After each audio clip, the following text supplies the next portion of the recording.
Retired कर्मचारियों के लिए खुशखबरी। पेंशन से जुड़े नियम में हुए बदलाव। जनवरी 2025 से रिटायर्ड कर्मचारियों को बड़ी राहत। श्रम मंत्रालय ने दी नई सुविधा की मंजूरी। अब देश भर में कहीं भी किसी भी बैंक से पेंशन लेना होगा आसान। जानिए इस नई व्यवस्था से कैसे बदल जाएगी आपकी पेंशन की प्रक्रिया। रिटायर्ड कर्मचारियों के लिए खुशखबरी। पेंशन से जुड़े नियम में हुए बदलाव। कर्मचारी भविष्य निधि संगठन ईएओ की पेंशन योजना के तहत आने वाले रिटायर्ड कर्मचारियों के लिए एक बड़ी खुशखबरी सामने आई है।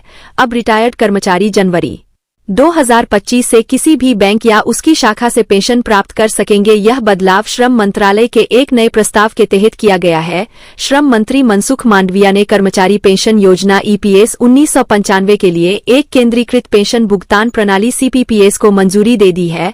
क्या है केंद्रीकृत पेंशन भुगतान प्रणाली? केंद्रीकृत पेंशन भुगतान प्रणाली सीपीपीएस एक ऐसी व्यवस्था है जिसके तहत पूरे देश में पेंशन का वितरण किसी भी बैंक या उसकी शाखा के माध्यम से किया जा सकेगा। इससे पहले पेंशन धारकों को केवल सीमित बैंकों की शाखाओं में ही पेंशन मिलती थी। इस नई व्यवस्था के लागू होने से ईपीएफओ के 78 लाख से अधिक पेंशन धारकों को सुविधा होगी। श्रम मंत्री मनसुख मांडविया ने इसे ईपीएफओ के आधुनिकीकरण की दिशा में एक महत्वपूर्ण कदम बताया। उन्होंने कहा केंद्रीकृत प्रणाली से पेंशन धारकों को देश में कहीं भी किसी भी बैंक से पेंशन प्राप्त करने की सुविधा मिलेगी। यह पहल लंबे समय से चली आ रही पेंशन धारकों की समस्याओं का समाधान करेगी और वितरण प्रक्रिया को निर्बाध और कुशल बनाएगी। कैसे काम करेगी नई प्रणाली? केंद्रीकृत पेंशन भुगतान प्रणाली ईपीएफओ की चल रही सूचना प्रौद्योगिकी परियोजना सेंट्रलाइज्ड एटी एनेबल साइट्स 2.01 का हिस्सा है।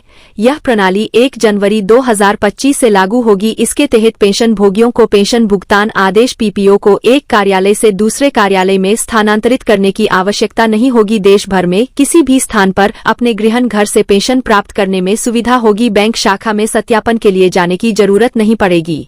यह व्यवस्था रिटायर्ड कर्मचारियों के लिए जीवन को आसान बनाने और प्रक्रिया को सुगम बनाने के उद्देश्य से बनाई गई है। मौजूदा व्यवस्था में क्या बदलाव होंगे? वर्तमान में ईपीएफओ के प्रत्येक क्षेत्रीय कार्यालय को केवल कुछ बैंकों के साथ समझौते करने पड़ते हैं। इससे पेंशन भोगियों के लिए पेंशन लेने में परेशानी होती है, विशेष रूप से तब जब वे रिटायरमेंट के बाद किसी अन्य स्थान पर चले जाते हैं।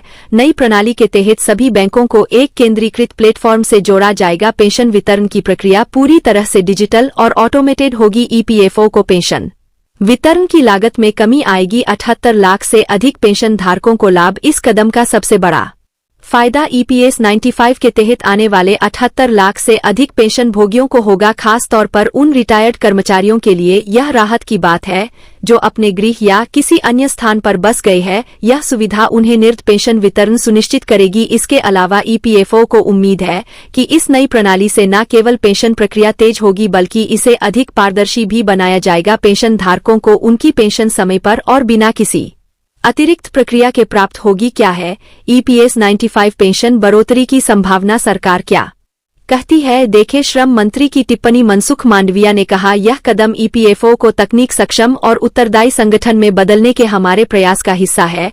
इससे सदस्यों और पेंशन धारकों की जरूरतों को बेहतर तरीके से पूरा किया जा सकेगा। उन्होंने आगे कहा कि यह कदम पेंशन धारकों के लिए वित्तीय सुरक्षा को मजबूत करेगा और उन्हें आत्मनिर्भर बनाने में मदद करेगा। नया सिस्टम आसानी लगाया। केंद्रीकृत पेंशन भुगतान प्रणाली ईपीएफओ के आधुनिकीकरण और पेंशन धारकों के जीवन को सरल बनाने की दिशा में एक मील का पत्थर साबित होगी। यह नई प्रणाली न केवल पेंशन प्रक्रिया को सरल बनाएगी बल्कि रिटायर्ड कर्मचारियों को देश भर में कहीं भी पेंशन प्राप्त करने की स्वतंत्रता भी देगी। 78 लाख से अधिक पेंशन भोगियों के लिए यह खुशखबरी न केवल वित्तीय सुरक्षा को बढ़ावा देगी बल्कि उन्हें उनकी पेंशन से जुड़ी समस्याओं से भी मुक्ति दिलाएगी। आने वाले वर्षों में यह प्रणाली पेंशन वितरण के लिए एक मानक मॉडल बन सकती है।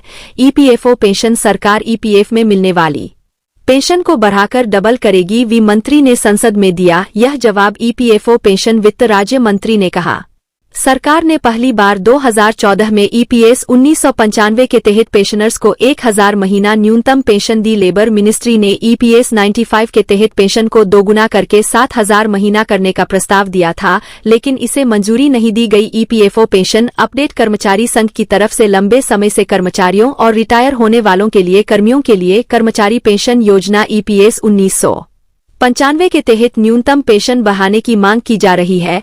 पेंशन राशि में इजाफे के मामले पर सांसद असदुद्दीन ओवैसी ने लोकसभा में ईपीएस 1995 के तहत न्यूनतम पेंशन राशि बढ़ाने से जुड़ा सवाल किया। उन्होंने पूछा कि क्या सरकार को ईपीएस